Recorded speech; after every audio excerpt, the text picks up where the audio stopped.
Hello అండి. ఈరోజు నా స్టైల్‌లో కొత్తిమీర పచ్చడి అయితే చేసి చూపించబోతున్నాను. దానికి ముందుగా ఒక కట్ట కొత్తిమీర తీసుకొని నీట్‌గా వాష్ చేసుకొని చిన్న చిన్న ముక్కలుగా అయితే కట్ చేసుకోవాలి.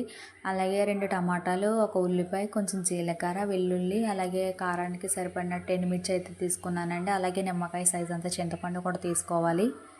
నేనైతే దీన్నైతే ఎండుమిర్చి అయితే వేసి చేస్తానండి. టేస్ట్ అయితే చాలా బాగుంటుంది. మీకు ఇష్టమైతే పచ్చిమిర్చి కూడా వేసుకొని చేసుకోవచ్చు.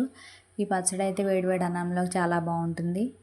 ముందుగా అయితే స్టవ్ వెలిగించుకొని కడాయి పెట్టుకొని కడాయి హీట్ అయిన తర్వాత 2 టేబుల్ స్పూన్ ఆయిల్ అయితే వేసుకుని ముందుగా చూపించినవన్నీ వేసుకుని అయితే బాగా ఫ్రై చేసుకోవాలి.